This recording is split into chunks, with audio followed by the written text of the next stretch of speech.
Hei! Tänään kävin ensimmäistä kertaa vanhainkodissa. Oho, kuulostaa jännittävältä. Kuka asuu siellä? Siellä asuu mummoni, Aili. Hän muutti sinne viime kuussa. Miltä paikka näytti? Oliko siellä viihtysää? Kyllä, se oli valoisa ja tilava. Paljon kukkia ja tauluja. Tosi mukavaa kuulla. Oliko mummosi iloinen? Hän oli aluksi vähän ujo, mutta ilostui kun tulin. Me joimme kahvia yhdessä hänen huoneessaan. Juotiinko kahvi kupista vai mukista? Kupista, kuten mummoni aina tekee. Hänellä on oma kuppi. Se tuntuu tutulta ja turvalliselta varmasti. Kyllä, ja henkilökunta oli ystävällistä ja auttavaista. Täällä vanhainkodeissa on usein paljon toimintaa. Niin, tänään heillä oli yhteislauluhetki aulassa.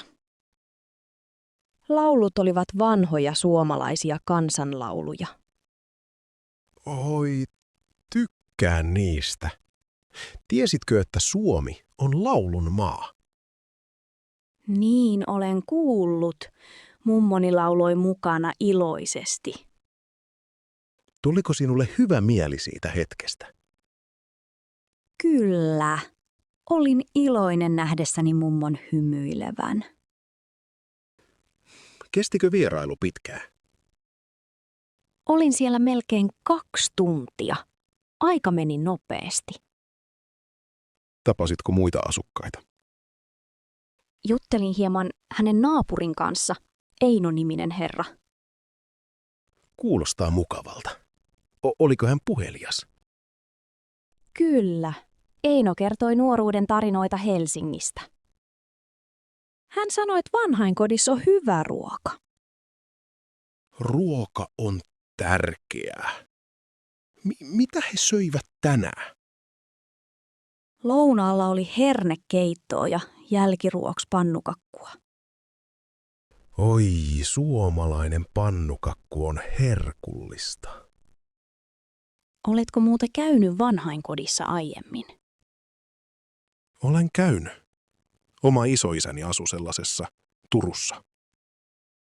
Se varmaan auttoi mummoani myös, kun menin käymään. Kyllä. Vierailut piristävät asukkaita paljon. Hei, olen Anna. Olen vähän jännittynyt. Hei Anna, minä olen Mika, sairaanhoitaja. Ei hätää, otan sinulta vain verikokeen. Okei, se kuulostaa hyvältä. Sattuuko tää paljon? Tunnet vain pienen nipistyksen. En ole ollut verikokeessa pitkää aikaa. Verikokeet on ihan tavallisia täällä Suomessa. Kuinka usein ihmiset käyvät verikokeissa? Yleensä kerran vuodessa tarkastuksissa. Ai, kuulostaa järkevältä. Voinko pitää takkini päällä? Voit. Riittää, että kätesi on vapaa. Käännähän kätesi tänne, kiitos. Tässä. Onko näin hyvä? Aivan hyvä. Kiitos, Hanna. Pyyhin ensin kyynärtaipeen alkoholilla. Tuoksuu voimakkaalta. Alkoholi estää bakteerit. Se on tärkeää. Oon vähän hermostunut neuloista. Se on ymmärrettävää. Moni pelkää neuloja. Voit katsoa pois, jos haluat. Ehkä katson ikkunasta. Hyvä idea. Nyt pieni pistos. Auts, mut ei se sattunutkaan paljoo. Kiva kuulla. Olet tosi rohkea. Kuinka kauan tää kestää? Vain muutama sekunti. Kohta on valmis. Täällä on muuten todella rauhallista. Kyllä, moni sanoo sitä. Se tekee hoitotyöstä helpompaa. Oletko työskennellyt täällä kauan? Kyllä, olen ollut täällä Helsingissä jo 6 vuotta. Vau, Helsinki on kaunis kaupunki. Niin on. Valmista. Laita laastarin. Kiitos paljon, Mika. Hei Marja, mitä teet tuolla laatikolla? Hei Pekka, pakkaan tavaroita kirpputoria varten. Ai, taas kirpputori. Teetkö sen joka vuosi? Kyllä, osallistun siihen joka vuosi keväällä. Miksi osallistut siihen niin usein? Haluan päästä eroon turhista tavaroista. Kotini tuntuu paljon tilavammalta sen jälkeen. Onko sinun vaikea luopua vanhoista esineistä? Joskus kyllä, mutta se on myös vapauttavaa. Ymmärrän. Mitä tavaroita aiot myydä tänä vuonna? Vaatteita, astioita ja muutaman kirjan. Löytyykö täältä jotakin harvinaista? Ehkä muutama vanha LP-levy ja vanha kamera. Kuulostaa kiinnostavalta. Paljonko kamera maksaa? Ehkä 20 €. Se toimii vielä hyvin. Luulen, että joku löytää paljon iloa siitä. Toivottavasti. Kirpputori on myös mukava tilaisuus. Tapaatko siellä naapureita usein? Kyllä, se on hyvä paikka nähdä tuttuja. Meillä on tapana juoda kahvia ja jutella yhdessä.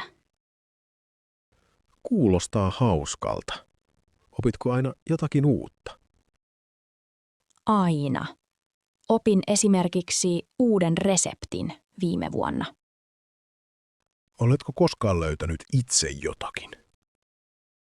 Kerran ostin hienon käsilaukun 2 €. Tosi edullinen. Mistä tiedät, mitä tuoda myyntiin? Katson, mitä en ole käyttänyt pitkään aikaa. Jos tavara ei tuo enää iloa, vien sen myyntiin. Se on hyvä sääntö. Teetkö tämän yksin? Yleensä kyllä, mutta lapset auttavat joskus. Kuinka monta vuotta olet jo osallistunut? Tämä on nyt 6. vuoteni. Onko tapahtuma suosittu täällä Jyväskylässä? Kyllä, melkein kaikki talot osallistuvat. No ehkä voisin tulla käymään tänä vuonna. Totta kai, Pekka. Olet lämpimästi tervetullut. Kato, mikä tämä laatikko on. Löysin sen hyllyltä. Vau, se näyttää vanhalta. Avaa se. Täällä on vanha kamera. Ehkä isoisän. Oho, en ole koskaan nähnyt tällaista kameraa. Se on tosi raskas. Kokeile kantaa sitä. Kyllä. Se painaa enemmän kuin nykykamerat. Onkohan tällä kuvattu meidän vanhoja perhekuvia? Voi olla. Ehkä äiti tai isä muistaa. On kamerassa filmikin sisällä. Ehkä siinä on vielä kuvia jäljellä. En tiedä, miten tätä käytetään. Siinä on monta nappia. Minäkin olen nähnyt tällaista vain museossa. Tässä lukee Made in Suomi. Se on kotimainen. Suomessa on tehty paljon hyviä kameroita ennen. Tiedätkö, että valokuvaus on ollut suosittua täällä? Kyllä. Monella perheellä oli oma kamera ennen. Tulispa kameran sisältä kuvia meidän suvusta. Voimme viedä filmin kehitettäväksi, jos haluat. Se olisi mahtavaa. Haluan nähdä vanhoja kuvia. Minusta tämän kameran ulkonäkö on hieno. Niin on. Se sopisi koristeeksi olohuoneeseen. Otetaanko kamerasta kuva uuden kännykän kanssa? Se on hyvä idea. Laitetaan muistotalteen. Tätä vanhaa kameraa käytettiin varmaan juhlapäivinä. Ehkä syntymäpäivillä ja jouluna, kuten vanhat albumit. On mukavaa löytää jotain näin vanhaa omasta talosta. Kyllä. Ullakko on täynnä yllätyksiä. En ollut koskaan ennen huomannut tätä laatikkoa. Minäkään. Ehkä se oli piilossa. Pitäisikö kysyä vanhemmilta lisää tästä kamerasta? Joo, he varmaan tietävät, kenen se oli. Odota jo, että näemme millaisia kuvia tulee. Niin minäkin. Tämä löytö teki päivästä erityisen. Hei Anna! Miten meni talouslainaaminen lomalla? Hei Mikko. Se oli jännittävää ja vähän pelottavaa. Kuka lainasi kotiasi? Oliko he suomalaisia? Ei, he olivat saksalainen perhe. 2 lasta ja vanhemmat. Oliko heidän kanssaan helppo kommunikoida? Kyllä, he kirjoittivat sähköposteja englanniksi. He kysyivät monia kysymyksiä talosta etukäteen. Oliko kaikki kunnossa, kun tulit takaisin? Kyllä, kotini oli siisti, melkein kuin uusi. Vai niin? Olivatko naapurit ystävällisiä vieraille? Kyllä, naapuri Liisa vei heidät saunaan kerran. Saksalaiset rakastivat suomalaista saunaa paljon. Sauna on todellakin tärkeä osa suomalaista kulttuuria. He olivat myös kiinnostuneita salmiakista. Ulkomaalaiset eivät aina pidä salmiakista. He eivät pitäneet siitä, mutta maistovat kuitenkin. Miten päätit lainata kotiasi ylipäätään? Halusin auttaa matkustajia ja saada vähän lisätuloa. Lisäksi opin uutta oman kaupunkini nähtävyyksistä. Oliko sinulla opas kaupungillesi saksaksi? Tein pienen esitteen. Englanniksi se riitti. Voisitko kuvitella tekeväsi saman uudestaan? Kyllä, mutta vain hyvän suosituksen saaneille. Oliko sinulla vakuutus mahdollisten vahinkojen varalle? Kyllä, tarkistin vakuutukseni ennen kuin otin vieraat. On tärkeää olla varovainen, vaikka vieraat olisivat ystävällisiä. Olet oikeassa. Oliko jotakin yllättävää siinä? Kyllä, he jättivät kiitoskortin ja paikallista suklaata. Se on mukava ele. Oitko ollut yhteydessä jälkeenpäin? Kyllä, vaihdoimme muutaman viestin sähköpostilla. Kuulostaa tosi kivalta kokemukselta. Niin oli. Suosittelen kokeilemaan, jos saat mahdollisuuden. Ehkä minäkin joskus lainaan kotiani lomalla. Voin auttaa sinua, jos päätät kokeilla. Hei! Miten voin auttaa sinua tänään? Hei, haluaisin vuokrata pakettiauton muuttoa varten. Selvä. Mikä on nimesi ja mihin kaupunkiin muutat? Nimeni on Mikko. Muutan Espoosta Helsinkiin.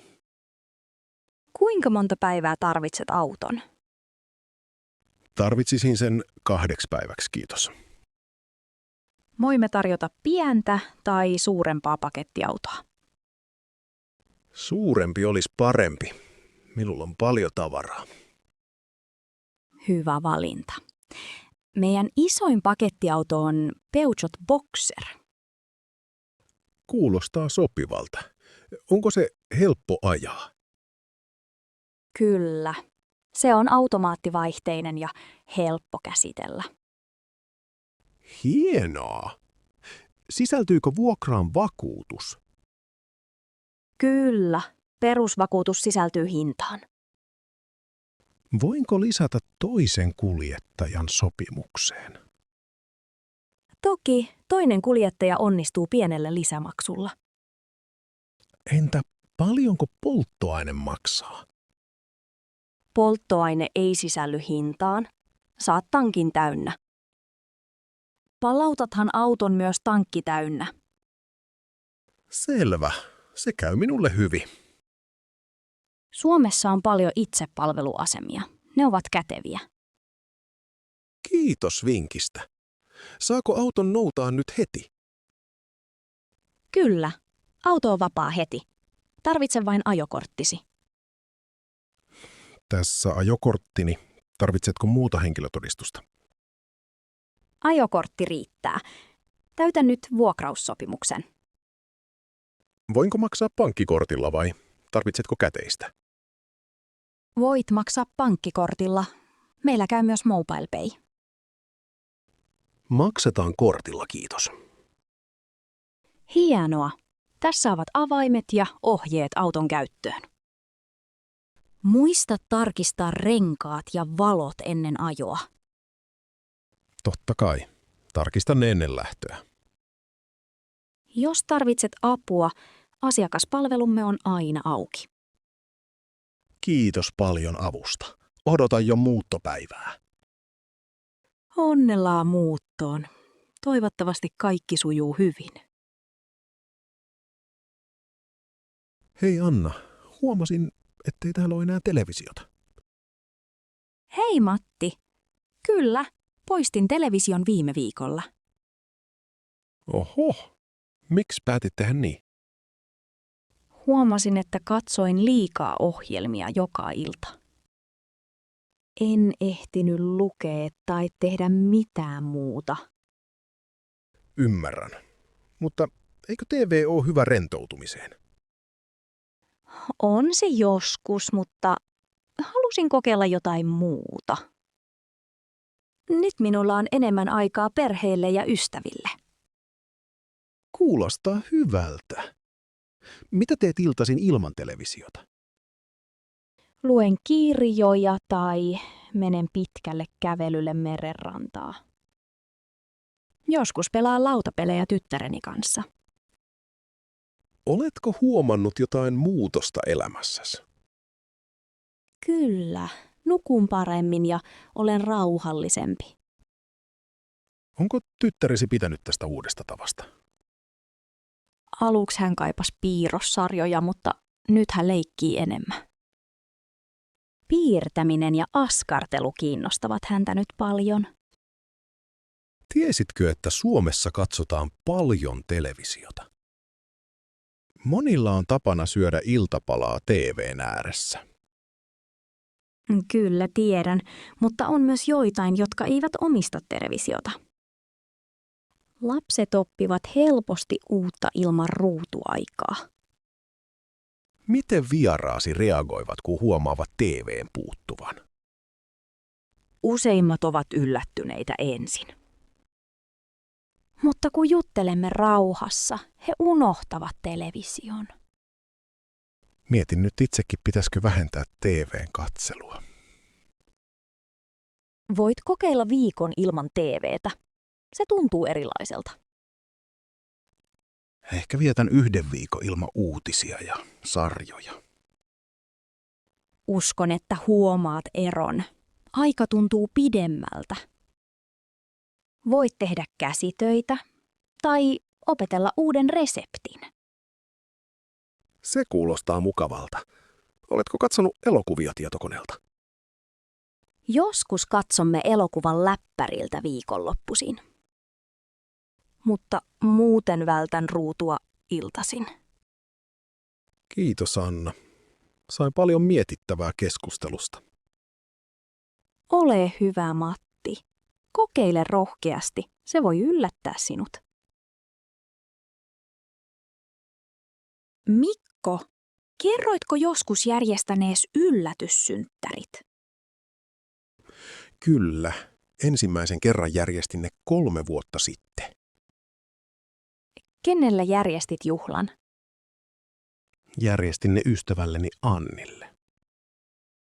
Oliko se vaikeaa?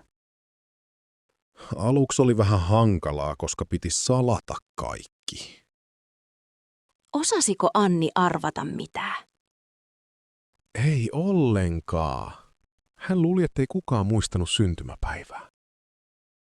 Missä pidit juhlat? Juhlat olivat kotonani. Koristelin olohuonetta ja tein ruokaa. Mitä ruokaa tarjosit? Tarjosin Karjalan piirakoita ja omenapiirakkaa. Leivoin myös mokkapaloja itse.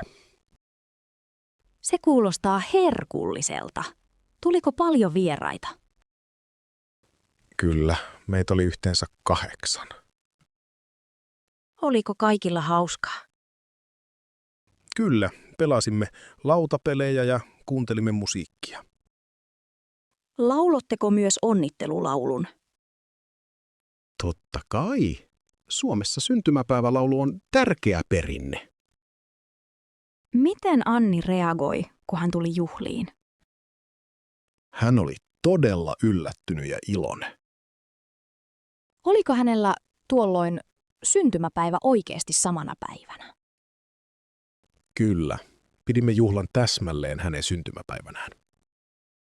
Onko Suomessa muita hauskoja juhlatapoja? Joillakin perheillä on tapana antaa synttärilahjat aamulla. Meillä kotona syötiin aina pullaa juhlapäivänä. Pullakahvit ovatkin suomalainen klassikko. Mikä oli juhlan kohokohta? Ehkä kun Anni puhalsi kynttilät ja toivoi toivetta. Pidittekö juhlapuhetta hänelle? Kyllä, jokainen kertoi hauskan muiston Annista. Se kuulostaa tosi kotoisalta ja miellyttävältä.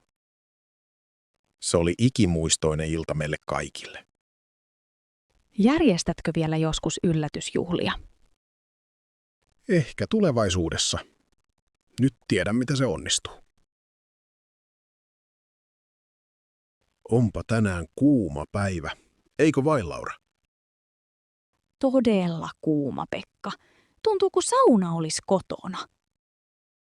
Oletko miettinyt, pitäisikö meidän hankkia ilmastointilaite? Voisihan se helpottaa. Meidän olohuone on aivan lämmin. Niin, ikkunoista tulee suoraan aurinko sisään. Mutta ilmastointilaite on kallis ostaa. Voimmeko vuokrata sellaisen?